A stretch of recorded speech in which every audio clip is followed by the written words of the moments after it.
Hey everyone! In this quick tutorial, I'll show you how to show or hide file name extensions on your Mac.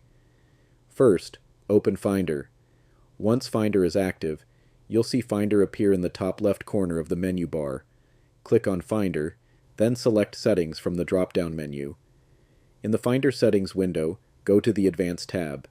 Here, you'll see an option that says Show all file name extensions. If you check this box, all file extensions, like .jpg, .pdf, .txt, will be shown for every file.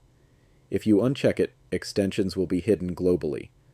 However, some files may still display their extensions even after changing this setting. To hide or show the extension of a specific file individually, right-click on the file and choose Get Info. In the Info window, expand the Name and Extension section. Then check or uncheck the box that says Hide Extension depending on what you want. That's it. Now you know how to control file extensions system-wide and for individual files. Thanks for watching. If this helped, don't forget to like the video and subscribe for more helpful Mac tutorials. See you in the next one.